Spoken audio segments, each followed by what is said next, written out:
Is on. I'll remember not to say anything crazy. You're already doing it. I did. I used the word crazy. Yes. That's a search term for Al Qaeda. Okay. They'll use the CIA and FBI will use that as a search term, and they will come get me and break my knees. I was so glad you didn't say anything crazy. Yeah, like I did the last show when I said, yeah, leg breakers are calling me up on the phone demanding I give them money. Hello, Facebook. Hello, Facebook. We love you. Okay. Ready? Hello, everyone. Welcome to Get Justice with Scott Elliot Smith. This is attorney Nicholas Owen, and I'm pinch hitting again today for Scott. And I'm here with Michael Morris. As always, a pleasure to be seated next to you and talk a little bit about the law and some relevant topics that are impacting people out there and might actually require them to seek legal counsel. How are you doing? I'm good, buddy. Now, I will say I prepared this. This is unfair to you. I prepared this for Scott, who likes to get a little unhinged sometimes when we talk about insurance companies. But since you're here, and this is a relevant topic, and the reason I was thinking about this is some of the guys, Chad McKenzie, in case you're watching, Josh Riley, I know those guys, friends for 30, 40 years, are down there helping out with the situation with Harvey. First of all, I want to say I can't believe what a great thing that those guys are doing. And they're showing pictures and video of what's happening.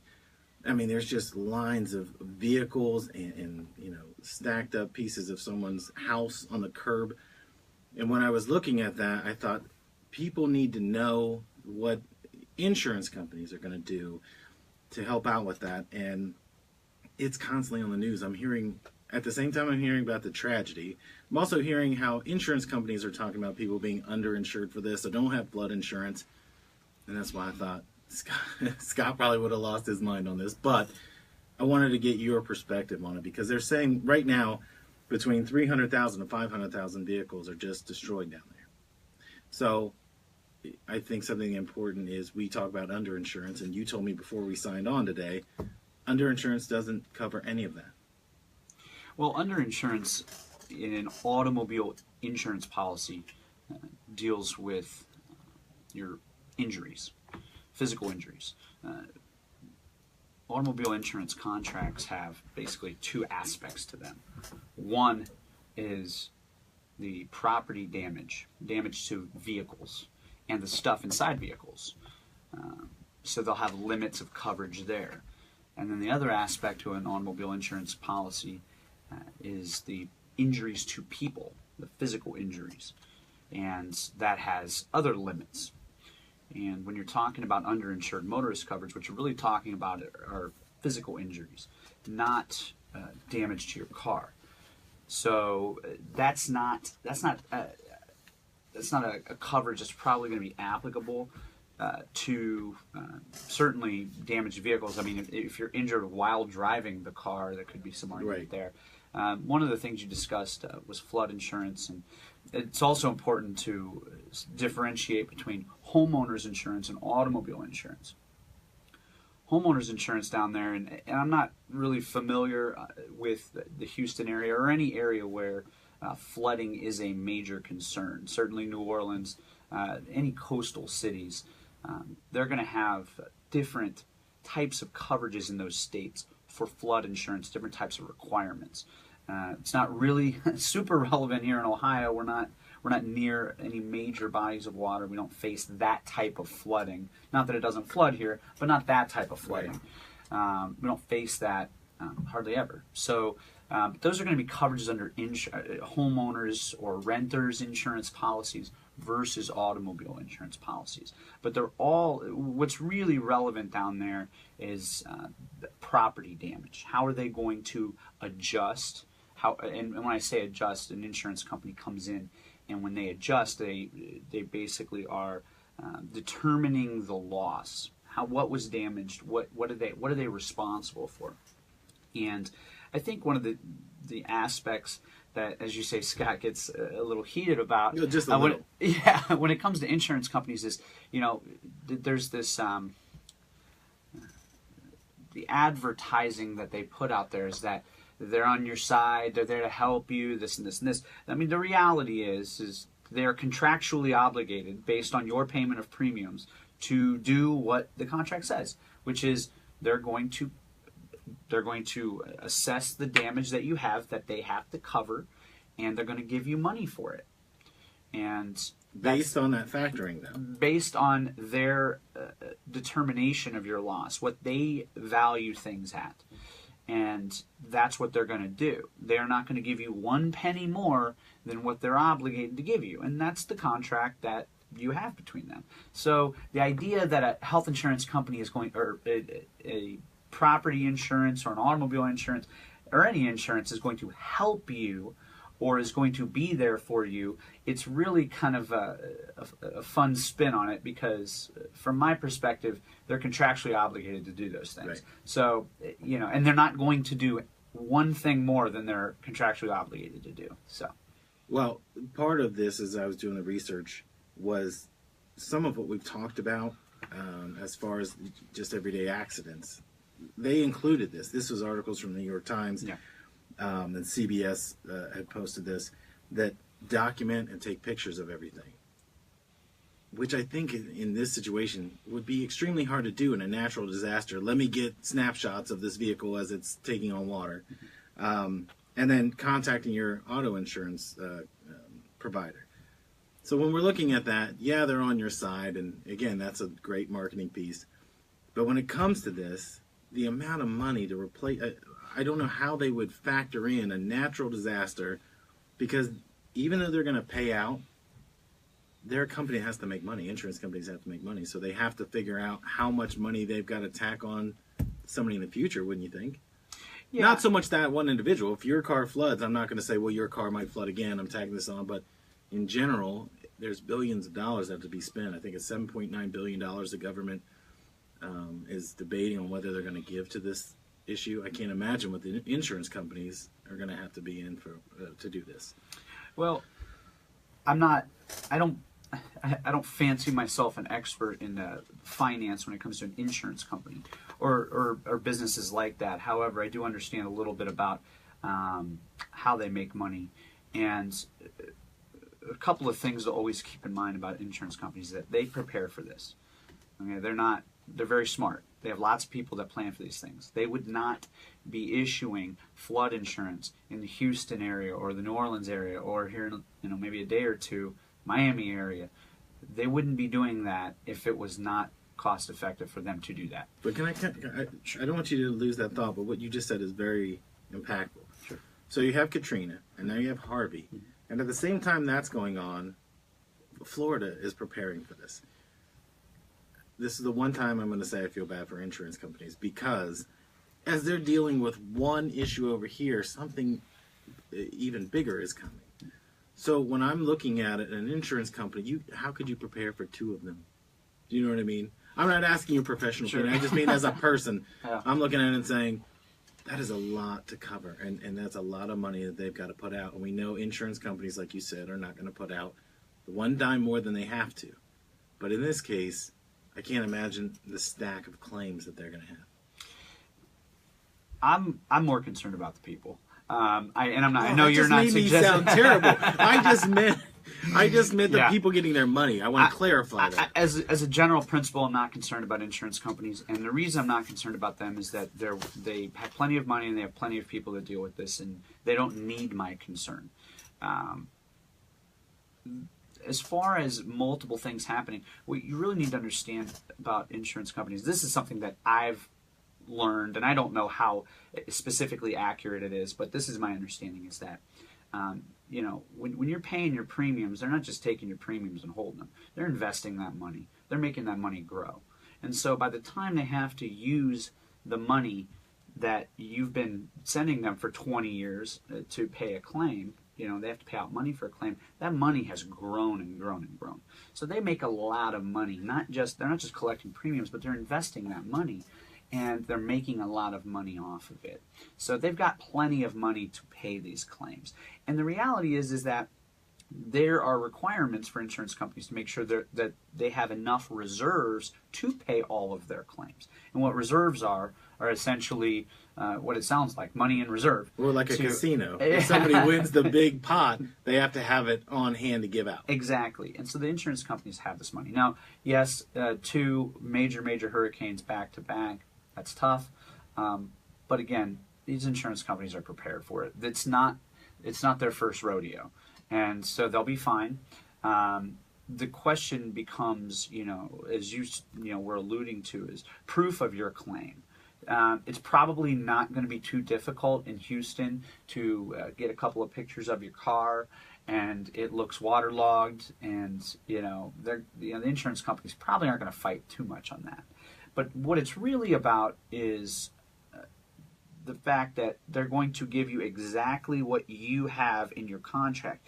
And that comes down to what kind of policy you've been maintaining all of these years or for however long. And it's a topic that we've covered many times. It's not unlike if we were to get into an automobile collision and the other person doesn't have insurance or has minimum coverage and I'm severely hurt. My recovery now is going to be based on the insurance that I keep. So people in Houston, their recovery for the damage that they have is going to be based on the insurance coverage that they've kept. If you don't have automobile insurance, guess what? You just lost your car. Or if you have very, very low limits, you just lost your car and you didn't get the full value. If you keep liability only, that's going to be something that's not going to cover your vehicle. If you have homeowners insurance and you have really low limits or you don't have the right coverages, you're going to be out of luck. So this comes back to a basic principle that we always talk about, that you need to protect yourself by having all of the insurance that could possibly be applicable to you, and also to have the amount of coverage that's going to be sufficient.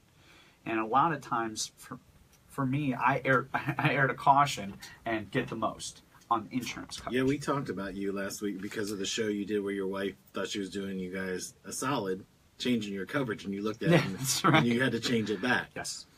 I want to ask you about homeowners because I know this is property damage, which is not really what you do, but isn't your car, if it's on your property, part of your homeowner's coverage? This is why I'm asking, because I'm not clear on it, and I'm sure there's other people also that are not. Your face tells me it's like a sticky situation. So explain, again, people aren't going to know. You know the answer. Automobile insurance coverage is triggered by operation of the vehicle. Okay? So if I'm driving my vehicle, if I'm backing my vehicle, if I'm pulling into my driveway, whatever, if I'm operating the vehicle, that's when automobile insurance coverage applies. If my car is in my garage, parked, not being operated, and a tree falls on my garage and crushes it and my car, it'd be a big tree, but it could happen, then that is going to be focused more on your homeowner's insurance because we're not operating the vehicle. Okay, I get that. Except for the fact that there's a State Farm commercial, and this is not to call them out, where Chris Paul and I think it's DeAndre Jordan are in the car, what you just described. They're in the driveway, and a tree falls on a car that's sitting in their house or on their property. So that's what made me think of that immediately. Yeah. Good marketing, State Farm, good for you. But that's what made me wonder if it counts. Because in Houston, if my car is on the street, is that on my homeowners? If it's in the garage and my garage is flooded or my house is destroyed, that's the question I'm having. Because, I could see it if you go to back out of your garage and you forget the door shut. That could be a homeowner's claim, right?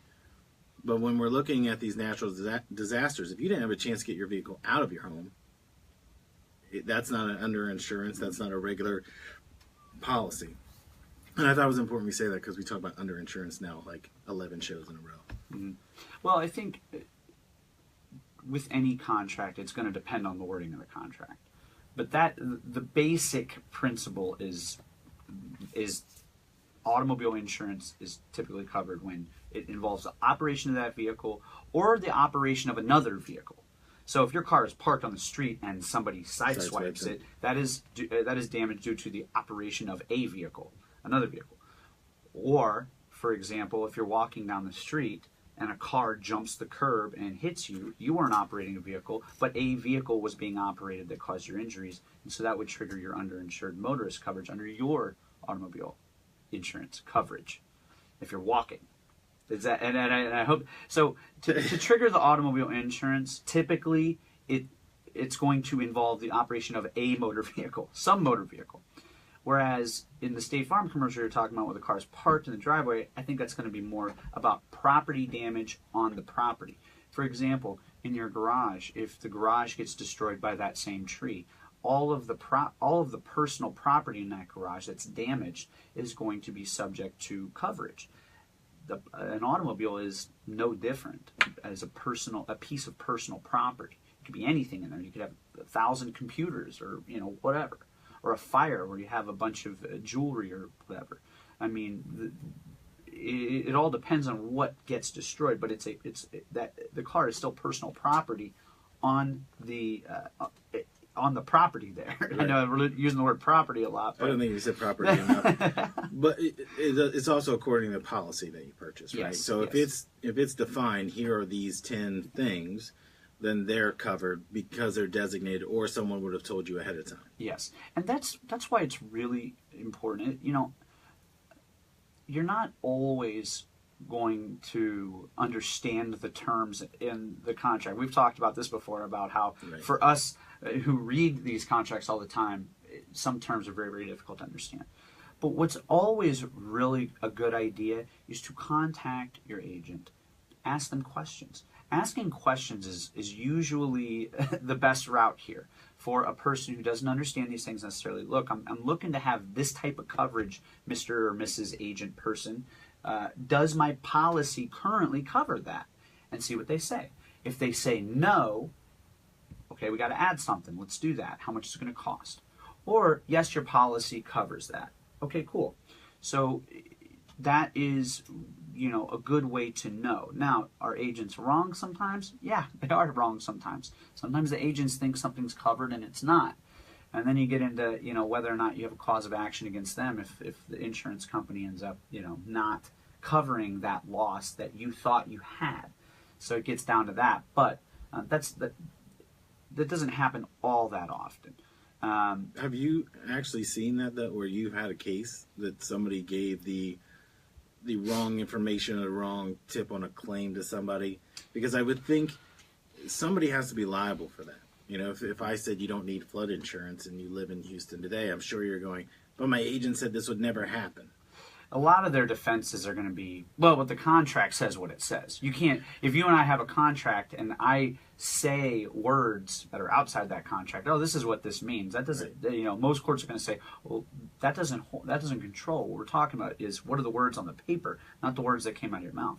However, an agent that's representing something to, a person who's looking for guidance, I think that there, could be issues there for the insurance company. And so it really is fact and situation dependent. I have seen situations in which agents were not clear on what coverage was available to somebody or the amounts of maximum coverage. I have seen that. I have a client right now whose father worked for an insurance company, and he thought, and he maintained his insurance through that same company. And he thought he had a level of coverage, and he didn't. So he's an agent who was wrong about his own coverage.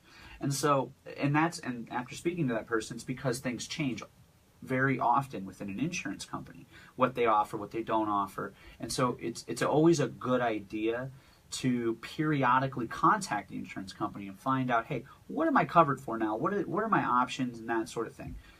It can be very, very important down the road. So. We're going to take a quick break, and we'll be right back in just a moment with Get Justice with Scott Elliot Smith. So we have about 6, Jimmy? 7 minutes, something 6, like 7 that. minutes. Yeah. I told you it's not going to, we'll only do this once. If we have to do hey, it's the anniversary show. But what I wanted to cover was caps. Okay? Damages caps. Yeah, because we talked about caps last week. I just thought it was a good thing to bring up. I'm going to talk about right here.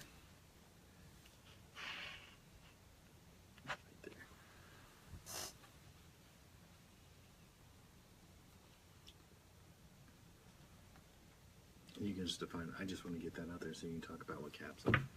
You know what I mean? And then you can get into how it affects you, not flood-wise, but, you know. Because I didn't know there were caps that were already set until Scott said that last week, and I was like, what? Well, the caps that he probably was talking about are, in Ohio, there's a statute that places caps on non-economic damages. Yeah. And I could talk a little bit about that. Yeah, so those caps are a little bit different. That kind of gets into like property damage caps, but caps, the concept of caps it's all the same. Right. It's that this is the maximum that you can recover. It's a cap. Yeah. So what I want to do is I want to introduce that real quick and then go, you know, Scott brought up caps, and then you can take off. Do you know what I mean? Just talk about caps. So go ahead and bring us back. Ready? Yes. Welcome back. This is Attorney Nicholas Owen on Get Justice with Scott Elliot Smith. I'm still here with Michael Morris. He hasn't left yet. No. Before the break, well, during the break, we discussed this. I wanted to get this out. And again, we're talking about the issue with Harvey and then the upcoming Florida, let's not call it a hurricane or whatever it may be right now because it hasn't hit. But if it's coming, we were just talking about the damages and the insurance effects to people down there. And I thought it was important to cover this, that in 1968 is when FEMA and flood insurance was introduced. So this is where I think you can pick up and explain this really well. This program is 49 years old now, and they introduced caps on this coverage. So, for instance, $250,000 for a home, $100,000 for its contents, and $500,000 a piece for business and its contents. We talked a little bit about caps last week with Scott, but can you kind of introduce what that means? Because those seem like really big numbers until your economic loss is $350,000 and you're capped at $250,000. You know, so if you could kind of talk about caps. Sure. Caps is the same thing as a limit. I mean, it's the most that that you can recover for a specified loss. FEMA has caps, as you've indicated there. Ohio has specific caps statutorily for non-economic damages, and we've spoken in the past about the difference between economic damages and non-economic damages. Economic damages are your medical bills, your lost wages, things that we can put a number on. You can calculate them up. Economic damages. And then you have non-economic damages, which are your pain and suffering, your loss of enjoyment of life. I can't go to my son's football games anymore, or I can't do this. I used to run marathons and now I can't. That sort of stuff. Things you can't put a number on, those are non-economic damages. In Ohio, there are no caps on your economic damages, but there are caps on your non-economic damages. And that is something that was passed by statute. And, we that represent injured folks disagree with those caps, and we look for ways around them, and there are ways around them. For example, if somebody loses, they have a permanent disability? No, it's a the term is escaping me as I think about it, but a permanent disfiguring injury. And what that means is actually being litigated right now in the courts. What exactly is a permanent disfigurement? And, is it, really bad burns? Or can it be something where you have, like a loss of a finger? Maybe. Or it can be a situation where you have multiple surgeries on your spine and you've got, you have fusion. So now you have metal on your spine. Is that disfiguring? I would say it is. Some would say it isn't. So that's getting worked out. But if you have a permanent disfigurement, those non-economic damages caps won't apply. But so that's really the concept of caps. And it allows, it basically protects insurance companies from these, very, very large numbers that they can run into at jury trials. For example, if you go to a jury trial, if you have a jury trial and you have your, economic damages are awarded, and the jury just absolutely hates the defendant and awards a massive non-economic damages award. Well, what will happen is after the jury won't be told anything about caps. They'll just issue an award. And then what they'll do is the judge will come back and lower that award to conform to the caps that are by statute. So, the jury, will award what they award, but then, again, the cap will apply. Yes. Okay. And so we're not big fans of caps because basically it creates an artificial ceiling or an arbitrary ceiling that says you cannot possibly recover regardless of what happens to you. And, accidents, injuries, losses, those are not one size fits all. Right. And so to have arbitrary limits is really something that doesn't benefit regular people. It benefits insurance companies. And I actually was talking to Scott about this the other day. Maybe it was a month ago. I was reading Ohio's non-economic damages statute, and it is worded exactly like an insurance contract. Like a policy. It's like a policy. If you read your automobile insurance policy and how they indicate what the limits are and they define it, the Ohio statute on capping non-economic damages is worded exactly the same. Which means what? Somebody for an insurance company came up with that wording. And it should tell you everything you need to know about these types of statutes. These benefit insurance companies. They don't benefit people, and that's why we're against them. We just don't think that people should be capped when we don't know what their damages are. We create an arbitrary cap, and it's really unfair to people. That's really... See, you always bring a little tip there like that. I thought that was pretty amazing.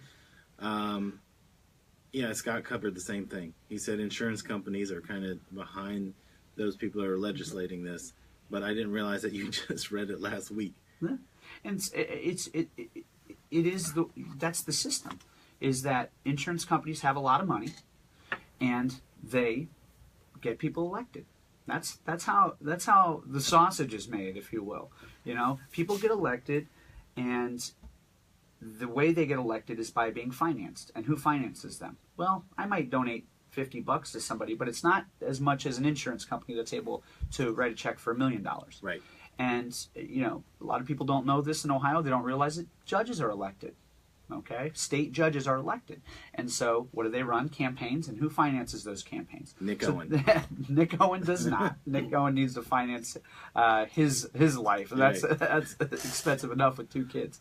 But insurance companies get behind certain judges. So it's always important to educate yourself on what's getting passed in the legislature. Also the judges that are running for a seat on the court, who's behind them? Because they're going to issue decisions that are consistent, that are going to help their situations. I don't want to denigrate any judges. I want to be clear on that, and that's not my point. We're just saying it overall. Overall, when you have a system where judges are elected, it gets really, really hazy when you've got, campaign contributors that are very, very large, and then you have regular people that aren't. And so the whole point is that people need to educate themselves on their insurance policies, but also the laws that are out there, like caps, so that they understand what politicians, what people are doing to limit their recoveries in situations where they weren't at fault. Right. So, but Michael, it's been great talking to you again today, and I want to thank everyone for listening to Get Justice with Scott Elliot Smith. Excellent. Shut that off, my boy. And how do you do that? Lower right-hand corner. Yeah. There you go.